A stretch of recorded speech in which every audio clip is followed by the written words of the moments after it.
Vamos a usar en esta hora, hermanos, esta palabra que se encuentra en este Salmo 19.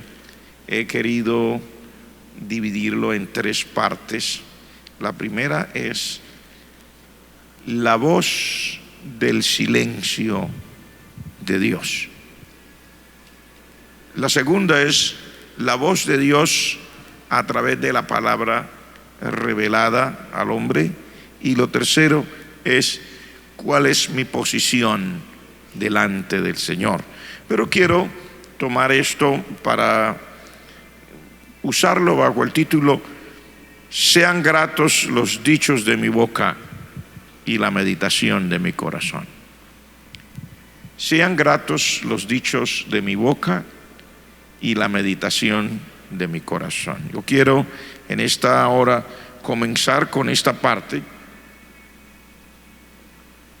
En la primera parte he querido usar desde el verso 1 hasta el verso 6 para hablar de la voz del silencio de Dios, porque aquí hay algo extraordinario, hermanos. Estos primeros versos nos hablan de una manera maravillosa, es mostrándonos la soberanía de Dios, mostrándonos su poder, mostrándonos a un Dios creador, mostrándonos a un Dios que es sobre todo Dios. Y sin embargo, aquí hay cosas extrañas que nos dice, que nos hacen a nosotros reflexionar. Al ser humano, y estoy hablando con cualquiera, estoy hablando con el amigo, estoy hablando con el hermano, con la hermana, estoy hablando con aquellos que de alguna manera ya conocemos también el mensaje de la palabra de Dios, pero es para reflexionar. La voz del silencio de Dios. Mire cómo comienza, dice: los cielos cuentan la gloria de Dios y el firmamento anuncia la obra de sus manos. Está hablando de la creación, los cielos, el firmamento. Mire lo que dice en el verso 2: un día emite palabra a otro día, y una noche a la otra noche le declara sabiduría. Sin embargo, en el verso 3 dice: no hay lenguaje ni palabras, ni es oída su voz. Y luego dice: por toda la tierra salió su voz. Parece una contradicción. Primero dice: no hay lenguajes ni palabras, ni es oída su voz. Y luego dice: por toda la tierra salió su voz, y hasta el extremo del mundo sus palabras. El Señor nos está mostrando aquí en esta escritura que hay una grandeza de Dios manifestada a través de sus obras, a través de su creación, que nos acostumbramos tanto a las cosas extraordinarias y a las cosas buenas de Dios, que normalmente parecen estar en silencio. Es como si todo lo que vemos, porque parece que a nosotros nos parece más grande, por ejemplo, la casa que una persona pueda hacer aquí, el edificio tan alto que se pueda hacer más allá, las carreteras que nosotros los seres humanos somos capaces de construir, los puentes y las obras de ingeniería y de arquitectura que nos impresionan.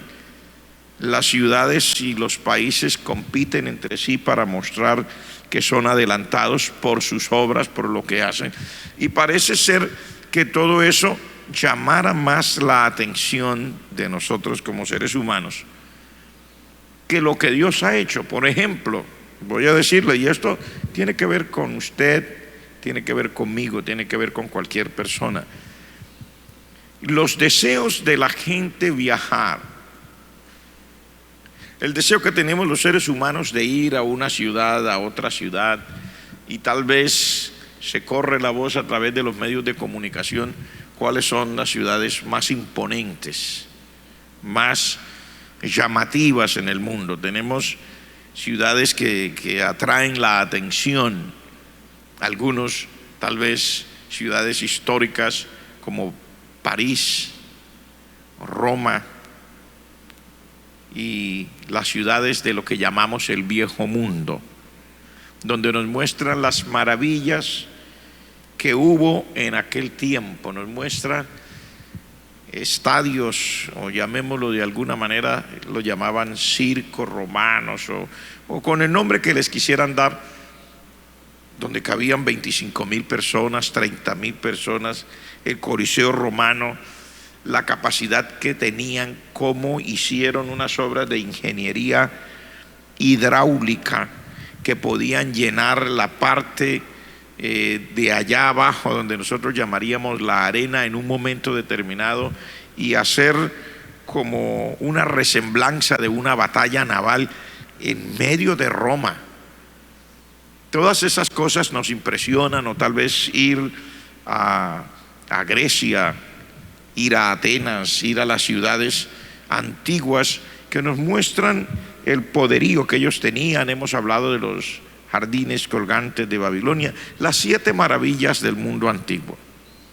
O probablemente haya personas que quieran lo moderno, ir hoy, por ejemplo, a la ciudad donde esté el edificio más alto del mundo, más de 800 metros de altura, que cuando hay un tiempo de neblina, etcétera, entonces no se ve todo el edificio porque hay unas nubes que lo cubren a cierta altura y la parte más alta queda escondida detrás de las nubes. Todo eso nos puede llamar la atención. Probablemente ir a una ciudad donde haya un metro moderno, un sistema de metro, es un tren metropolitano, o sea, un metro, y en algunas ciudades famosas probablemente ese metro no tenga conductores. Todo esto nos llama la atención.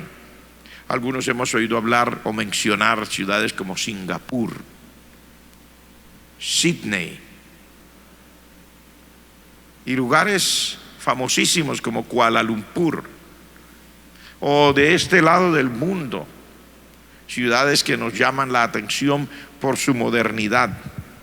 Pero estoy diciéndole esto porque parece que nosotros nos acostumbramos tanto a las obras de Dios, como dice aquí, dice, no hay lenguajes ni palabras, ni es oída su voz. Sin embargo, no prestamos atención a la obra maravillosa y extraordinaria de Dios. Cuando aquí dice, los cielos cuentan la gloria de Dios. El firmamento anuncia la obra de sus manos. No necesitaríamos ir a ninguna ciudad de acá para ver realmente obras extraordinarias, y sin embargo, como que no las vemos, como que no las admiramos. Yo creo que incluso nosotros, los hijos de Dios, a veces hemos tomado poco tiempo para mirar la soberanía de Dios, para mirar la grandeza del Señor, para mirar su poder en acción, para mirar lo que Él ha hecho. A nosotros, por ejemplo, nos llama la atención de esas obras antiguas como las del Imperio Romano, las del Imperio Griego. Quedan unas ruinas, algunas veces queda un pedacito de columna aquí, un pedacito de piedra allá, y todo eso nos parece una cosa magnífica. Los arqueólogos se encargan de excavar, de reconstruir, para darnos una idea cómo sería todo destruido, y nos llama la atención. Pero vemos la obra de Dios, que es una obra permanente, lo que Dios ha hecho continuamente, pero a veces ya ni siquiera las estrellas las podemos contemplar. Tal vez las personas que están en los campos, tal vez las personas que están en lugares donde no haya tanta contaminación de luz, porque ese es un nuevo término que han usado también los científicos. El mundo no solamente tiene contaminación de ruido, contaminación en el aire, sino también contaminación de luz. ¿A qué se referían estos expertos? Diciendo, ya se hace difícil que el ser humano común y corriente en las ciudades levante su cabeza y contemple las estrellas, porque hay tanta contaminación de luz que ya no es posible, o por lo menos como que no llama tanto la atención sino que la luz que nosotros mismos hemos creado es tan fuerte que de alguna manera hemos opacado, hemos tenido problemas para mirar las estrellas en su lugar, los planetas, las constelaciones. Ya casi nadie de nosotros conocemos una constelación, no podríamos decir allí está la constelación. Lo uno, muchos no lo podemos observar desde nuestros centros urbanos por la cantidad enorme de luz que nosotros producimos. Y lo otro, si lo miráramos, muchos no reconoceríamos esto. La palabra del Señor dice, sin embargo, que el firmamento anuncia la obra de sus manos. Pero luego entra otra cosa, dice, un día emite palabra otro día.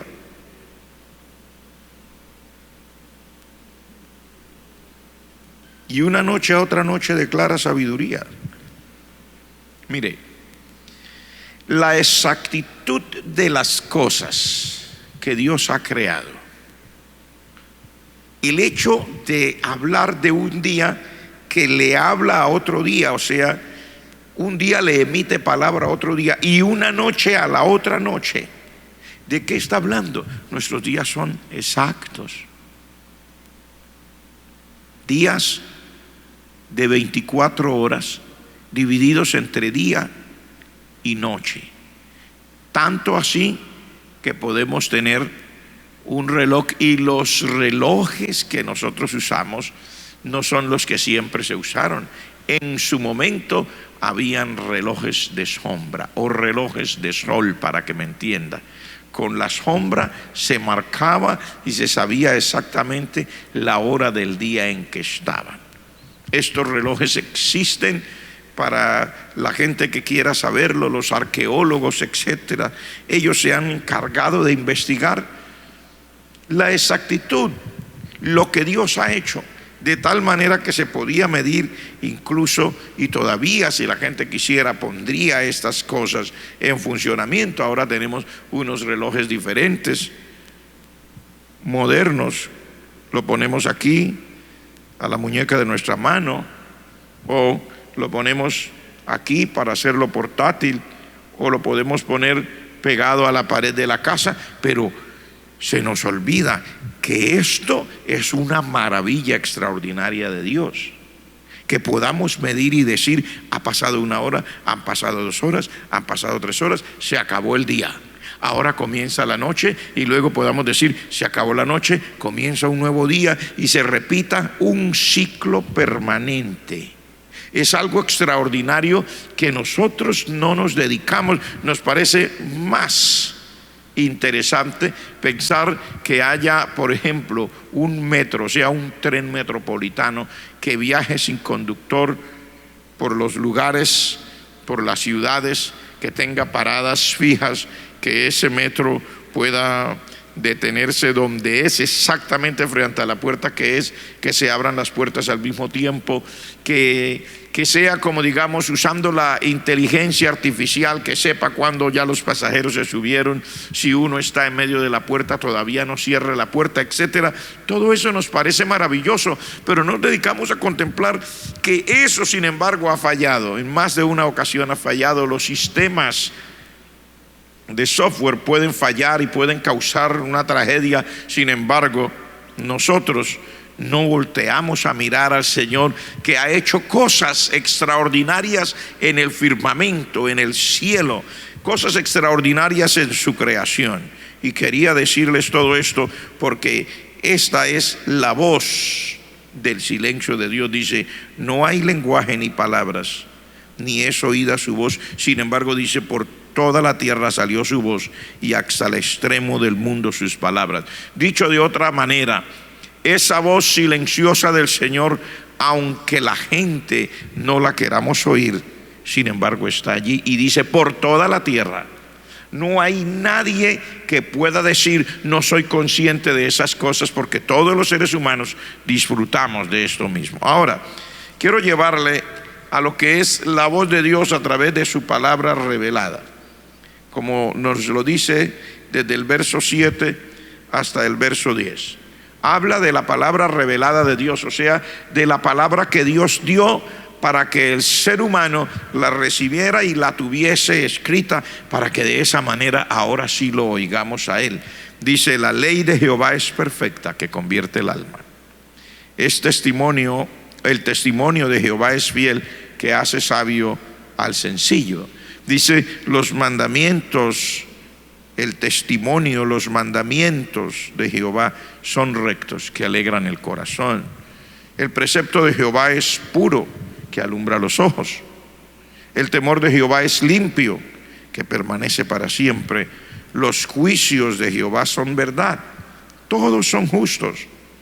Son deseables más que el oro, más que mucho oro afinado, y dulces más que miel, que la que destila del panal. Yo quiero referirme a esta palabra revelada de Dios, que siempre ha estado allí con nosotros. Dios nos la dio para que el hombre la oiga, para que el ser humano la tenga. Y referente a esta palabra, dice: la palabra de Dios es perfecta, aunque la gente quiera buscarle imperfecciones. Es tan perfecta que convierte el alma. ¿Qué quiere decir?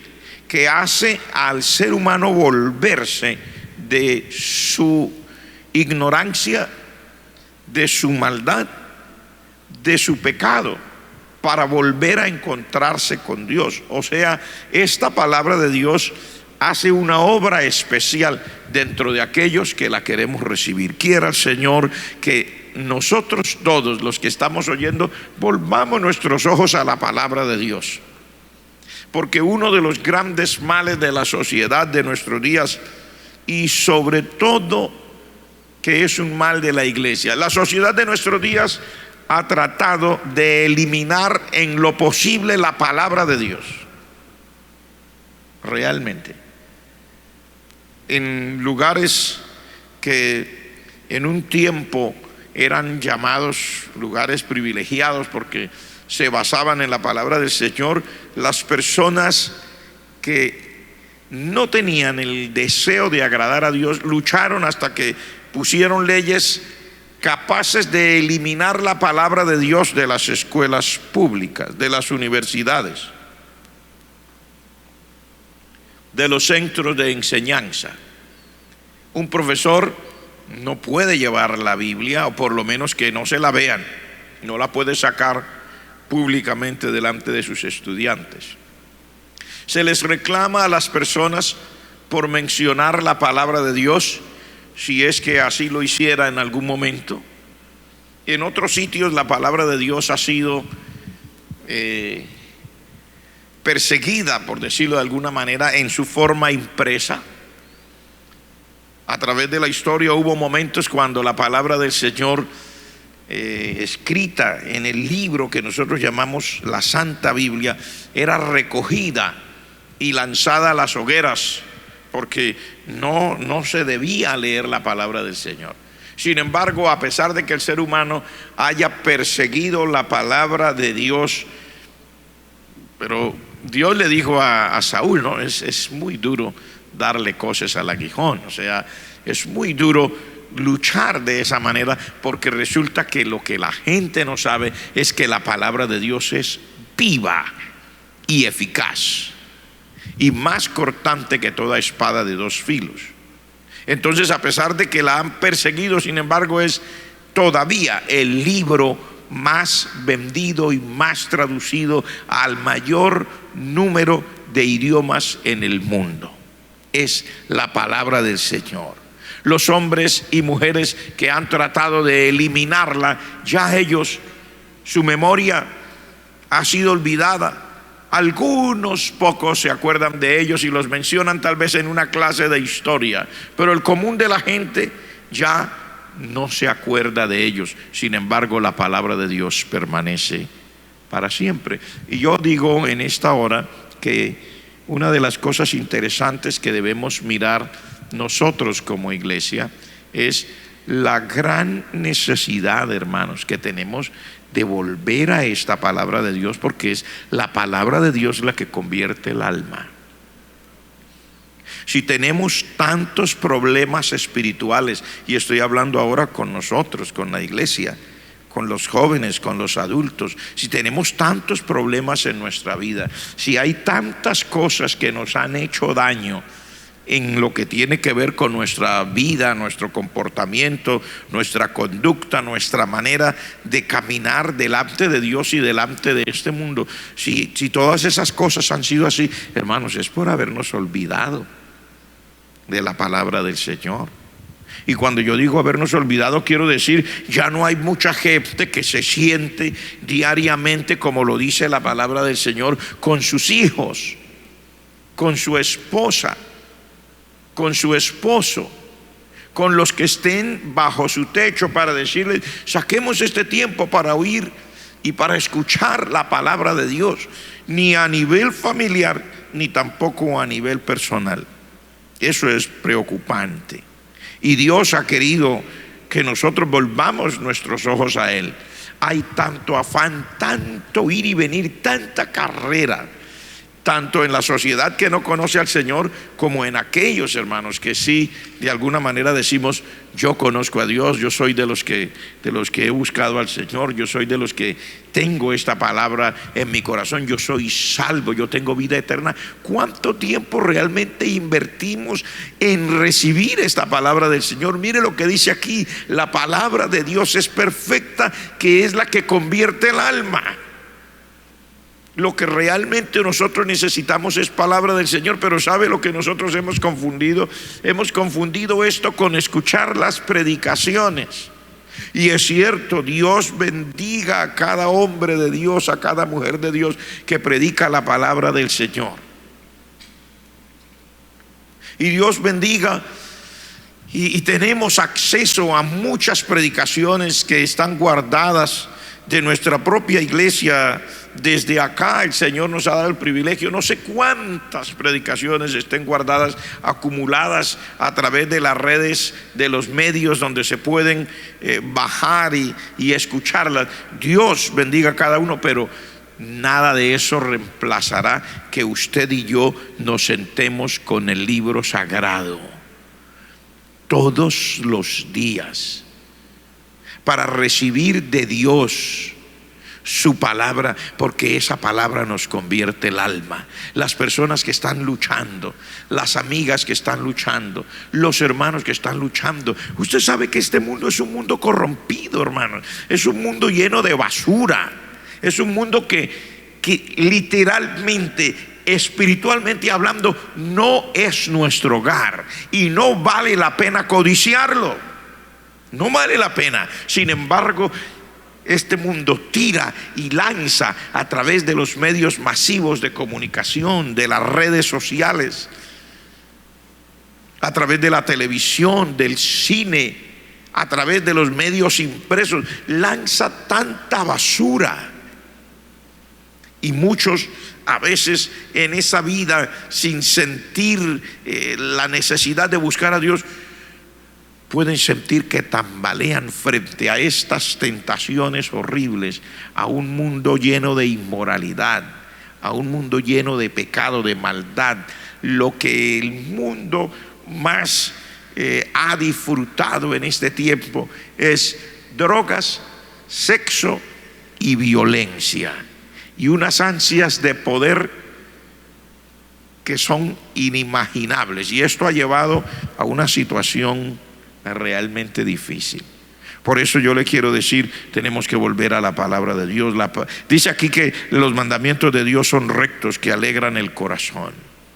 Cuando una persona comienza a tomarle gusto a la palabra, nos sentamos con la palabra, la leemos, ojalá en voz alta algún día, porque también decimos que no, que leemos la palabra solamente allá en silencio y medito en ella, y a veces se le puede cruzar un pensamiento, las deudas, lo que debe, las cosas en las que tiene un compromiso, tantas situaciones. Pero qué bueno que algún día repitamos la palabra de Dios en voz alta, que la confesemos, porque la palabra de Dios es mi alimento, es mi bendición, alegra el corazón. El precepto de Jehová es puro, que le alumbra los ojos, hermano.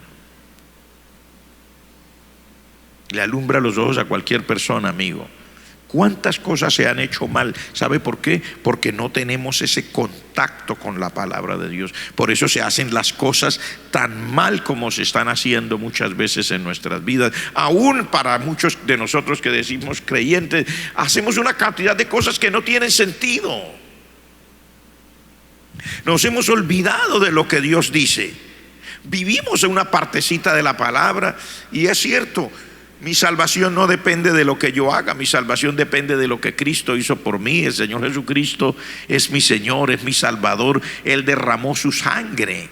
Es cierto, el estado de salvación que me pertenece a mí, mi condición de salvo, no dependen de lo que yo haga, porque nunca lograré llegar al 100%, nunca lograré la perfección completa aquí abajo. Eso es cierto, sí, hermano, pero mi vida, mi conducta y mi caminar con el Señor determinan dos cosas. Primero, determinan el testimonio que yo le pueda dar a las personas.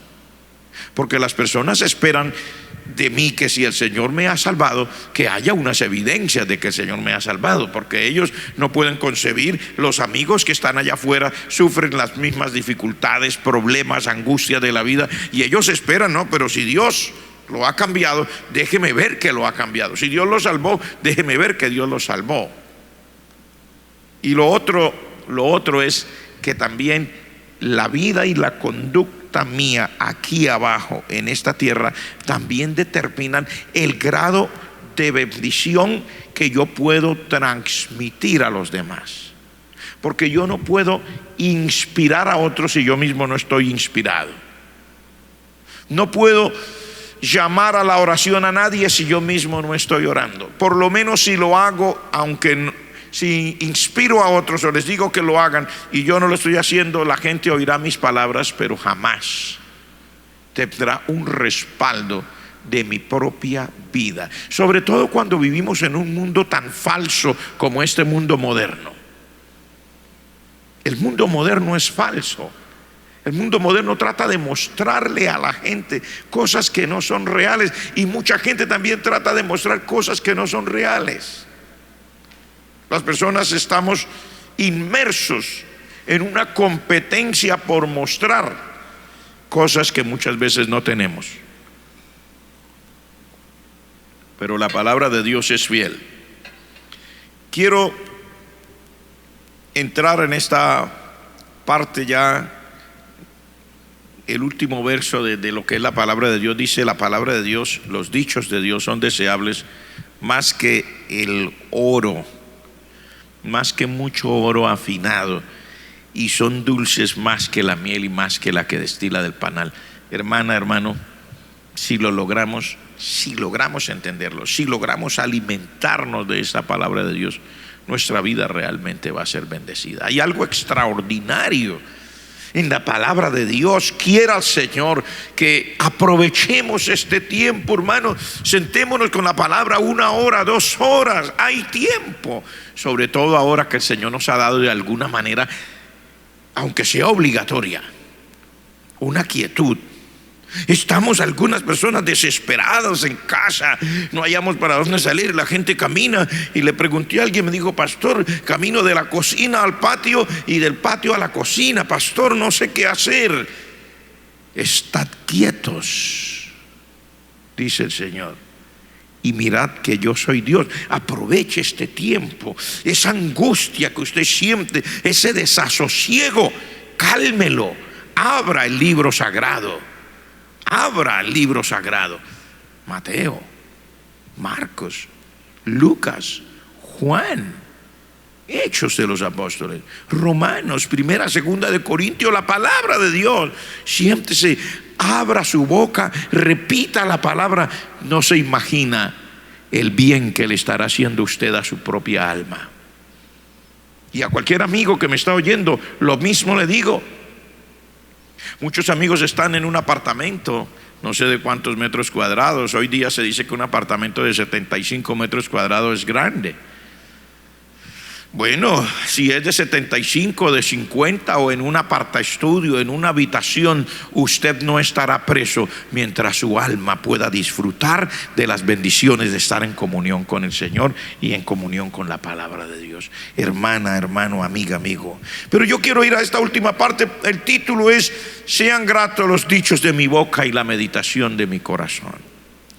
El verso 11 hasta el verso 14 ahora nos habla de nuestra relación con Dios y lo que nosotros debemos tener como resultado de ver la gloria de Dios, de ver cómo el firmamento anuncia la obra de las manos del Señor, cómo el sol, la luna, los días, la exactitud de lo que Dios ha hecho me habla en silencio, y luego oír la palabra revelada de Dios. Entonces aquí en el verso 8 se dice: tu siervo es además amonestado con ellos, en guardarlos hay grande galardón. ¿Quién podrá entender sus propios errores? Líbrame de los que me son ocultos. Preserva también a tu siervo de las soberbias, que no se enseñoreen de mí. Entonces seré íntegro y estaré limpio de gran rebelión. Sean gratos los dichos de mi boca y la meditación de mi corazón delante de ti, oh Jehová, roca mía y redentor mío. Esta es una palabra tremenda, hermanos. Esa es una palabra tremenda, amigos. Lo que el Señor nos está diciendo aquí es extraordinario. La palabra de Dios nos amonesta, pero aparte de amonestar, nos dice: en guardar esta palabra hay un galardón enorme. En guardar esta palabra hay un galardón enorme. La gente no entiende. Muchos estamos tan inmersos en la vida secular que no nos damos cuenta que guardar la palabra de Dios hay un galardón muy extraordinario. Mire, por donde usted lo quiera ver, aquí se describe que convierte el alma, que hace sabio al sencillo, que alegra al justo, que alumbra los ojos, que el testimonio de Jehová es limpio, que son verdad, que son todos justos, que son más dulces que la miel. Pero produce unos resultados. Produce unos resultados en la vida de la persona. Le aseguro que si usted y yo nos llenamos de la palabra del Señor con amor, con cariño por esa palabra, que si la degustamos como es, muchas cosas van a cambiar. Muchas personas que su carácter es un carácter fuerte, un carácter que con todo el mundo pelea. Como yo he dicho algunas veces, a veces peleamos hasta con la sombra. No nos aguantamos a nosotros mismos. Vivimos en esa angustia y ese estado de estrés, dicen las personas. Vivimos tan mal, tan angustiados, que nos golpea tanto las circunstancias que siempre estamos enfurecidos, listos para pelear. La palabra de Dios le cambia a uno el carácter. Es imposible llenarse de esta palabra día tras día y continuar siendo la misma persona que siempre explota. Yo no le digo que usted dejará de ser usted, pero se calmará mucho. Tendrá más control sobre sí mismo, porque estas tragedias del mundo moderno, estas tragedias de la presión que ejerce sobre nosotros la sociedad y las cosas que creemos que necesitamos dentro de este mundo, ponen a la gente a estallar. En guardarlos hay grande galardón. Ahora yo quiero que usted y yo examinemos este verso 12. ¿Quién podrá entender sus propios errores? Mire que no está hablando de personas que le están diciendo a otro: ayúdeme a entender. No, aquí está hablando de una cosa personal. ¿Quién podrá entender sus propios errores, hermano?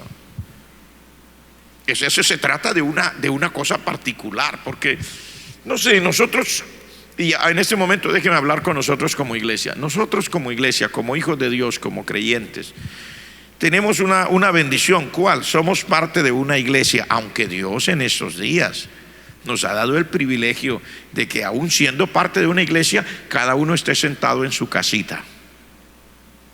con su esposa, quiera Dios que así sea, que está con su esposa, si es que usted es casado, y con sus hijos. Algunos pueden tener allí a sus padres, su mamá, su papá, otros no. Y yo le estoy diciendo esto: nosotros tenemos que mirar por nosotros mismos. Dios nos ha dado el privilegio de ser parte de una iglesia y nosotros nos conformamos con venir a la iglesia. Hay gente que espera que sea la iglesia la que le diga si está bien o no, que sea el pastor el que le diga si está bien o no. Hay personas que se acercan al pastor o se acercan a cualquiera de los líderes de la iglesia a decir: hermano, ¿estoy bien así? Usted no tiene que preguntarle al pastor, no tiene que preguntarle a los hermanos. Aquí dice: ¿quién podrá entender sus propios errores? O sea, yo soy el que tengo que mirar lo mío. ¿Por qué voy a necesitar a alguien? Por ejemplo, en este momento, ¿cuánto tiempo hace que usted no puede ir a la casa de Dios? Está sentado allá, que yo sepa, hace ya más de 8 días que usted no puede ir a la casa de Dios.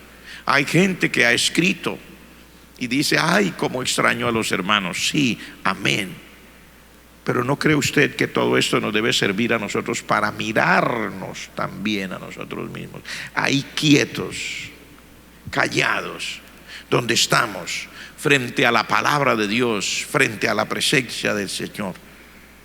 Y aquí dice: líbrame de los que me son ocultos. ¿Sabe que esta parte, este verso me ha tocado a mí mucho? Porque dice: ¿quién podrá entender sus propios errores? Dice: líbrame de los que me son ocultos.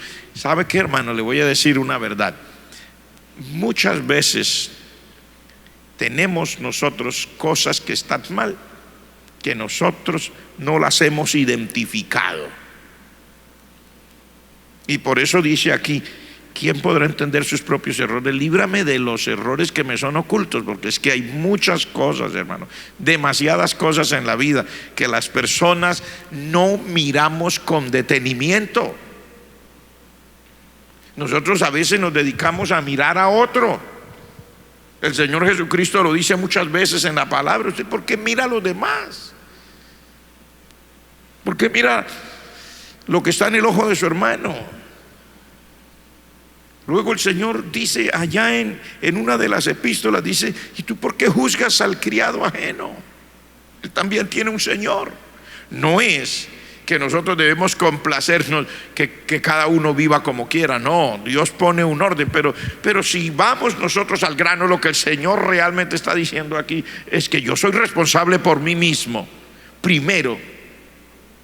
Porque dice: amarás a tu prójimo como te amas a ti mismo. Mi responsabilidad de amor para conmigo mismo es primera que mi responsabilidad de amor para con los demás. Primero yo me amo a mí mismo, pero estoy hablando ahora eso en términos de mi vida espiritual, de la vida de cada uno de nosotros. Hay cosas que nosotros somos los últimos en darnos cuenta, y aquí está diciendo: líbrame de esas cosas que muchas veces yo paso por alto. Líbrame de esos errores y pecados que me son ocultos.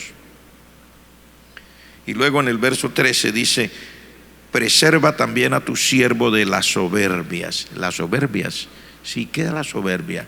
Aquí no dice una, dice las soberbias. O sea, el orgullo, la prepotencia. ¿Y cuántas áreas de nuestra vida están marcadas? Yo pienso que por eso es que aquí dice: líbrame de las, en plural, las soberbias. ¿Y cuántas áreas de nuestra vida han estado marcadas por ese orgullo, por esa prepotencia y por esa soberbia?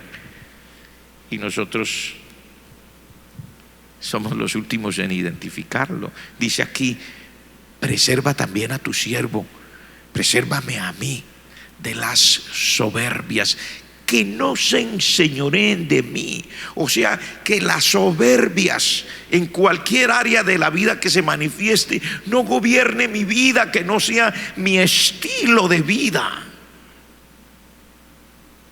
Ay, Padre Celestial, creo que fue el domingo anterior que a esta misma hora, no sé, no es que yo haya buscado este texto adrede para decirlo, pero creo que fue el domingo anterior, a esta misma hora estaba predicando desde otro lugar, al aire libre, sentado, hablando de lo mismo.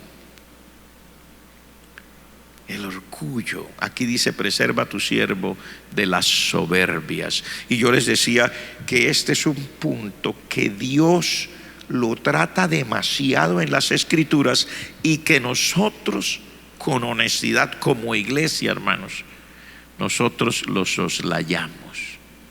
Nosotros no queremos creer que ese es un mal que me afecta a mí. Me siento humilde cuando en la realidad tengo que sentarme a pensar. Aquí dice que no se enseñoreen las soberbias de mí. Oh Dios, presérvame, porque hay que ser consciente de que sí, aunque nosotros no queramos, la soberbia es una de las tentaciones terribles, el orgullo y la prepotencia en el área que sea. Aunque yo no lo demuestre, eso está allí trabajando diariamente en el corazón, aún de nosotros los ministros. Sí, señores, es doloroso hablar de las realidades de la vida. Pero yo creo que Dios nos ha dado este tiempo de quietud y de tranquilidad para reexaminarnos a nosotros mismos. Yo pienso que por eso el Señor nos ha puesto en tranquilidad, en quietud a todos, a los miembros de las iglesias, a los empresarios, a los estudiantes, a los profesores, a todo el mundo nos ha puesto en quietud. Váyase para su casa, quédese tranquilo y examínese. También me ha puesto en quietud a mí, también a los pastores, a todos nosotros, a los líderes de las iglesias, a los que hacemos buenas obras, a los que hacen obras de caridad, a los que hacen obra social. ¿Usted está seguro que todo lo que estamos haciendo está libre de las soberbias? No lo tenga muy seguro. Aquí la palabra que nos dice presérvame de eso, Dios, que no se vuelva mi estilo de vida, porque entonces seré íntegro y estaré limpio de gran rebelión. Si tú me guardas de las soberbias, estaré limpio y se irá de mí la rebelión. ¿Sabía usted que muchas veces nosotros hablamos así? Hablamos golpeado, la esposa contra el esposo contra la esposa, el padre contra los hijos contra los padres. Hablamos en rebelión de muchas cosas. Nos sentimos mal. Por cosas buenas nos sentimos mal. ¿Sabe por qué? Porque aunque no nos damos cuenta, las soberbias tratan de manejar el corazón del ser humano. Y estoy hablando con sinceridad aún de los creyentes, de los que decimos que le servimos a Dios. Y ya voy a terminar. Dice: sean gratos los dichos de mi boca y la meditación de mi corazón. Sean gratos los dichos de mi boca y la meditación de mi corazón. Oh Jehová, roca mía y redentor mío. ¿Sabe usted que está poniendo dos cosas? Y no me quiero quedar allí. Ya se va a terminar el tiempo que presupuesté para esta tarde. Pero mire, los dichos de mi boca y lo que realmente hay en mi corazón, que ambas cosas sean gratas. No dice sean gratos los dichos de mi boca. Da un paralelo. Dice sean gratos los dichos de mi boca, pero también sean gratos la meditación de mi corazón. Porque, hermanos, este tiempo de reflexión, este tiempo de quietud, este tiempo de tranquilidad es para examinarnos. ¿Va mi discurso acorde con lo que yo soy? ¿Con lo que en realidad llevo por dentro? Pero olvídese, no tengo que mostrarle nada a nadie. Muchas veces nosotros estamos afanados de mostrarle a la gente: sí, yo soy bueno, sí, yo soy recto. No tenemos que mostrarle nada a nadie. Por eso algunos alguna vez me habrán malinterpretado cuando yo digo: a mí no me interesa lo que usted piense de mí. Bueno, en realidad puede interesar para algunas cosas, pero básicamente, hermanos, es que nosotros no estamos aquí para agradar a nadie. Lo que nos debe a nosotros traer a un momento de reflexiones: ¿qué es lo que Dios piensa de mí. Por eso dice aquí: sean gratos los dichos de mi boca y la meditación de mi corazón. O sea, Dios mío permite que haya realmente un paralelo exacto, que lo que yo digo y lo que yo pienso y lo que está dentro de mí te pueda agradar a ti. No que yo se lo pueda mostrar a la gente. Algunos me verán bien, otros me verán mal, pero que lo que hay dentro de mí, que lo que es la meditación de mi corazón, mis convicciones, lo que yo realmente quiero hacer y lo que yo hablo, Señor, que sean una sola cosa delante de ti, que te pueda agradar a ti. No la gente, porque las personas, ¿quién podrá agradar a todas las personas? Nosotros lo sabemos por experiencia. Uno no puede agradar a todas las personas, hermano. Tenemos defectos, tenemos cosas, pero que Dios, que sí sabe, que Dios, que sí conoce, cuando oiga mis palabras y mire mi corazón, encuentre que ambas cosas son agradables delante de Él, y que esto se convierta en la realidad más importante que yo busco en esta vida, hermanos. Que sean gratos los dichos de mi boca y la meditación de mi corazón delante de ti, oh Jehová, oh Dios mío, roca mía y redentor mío. Vamos a orar.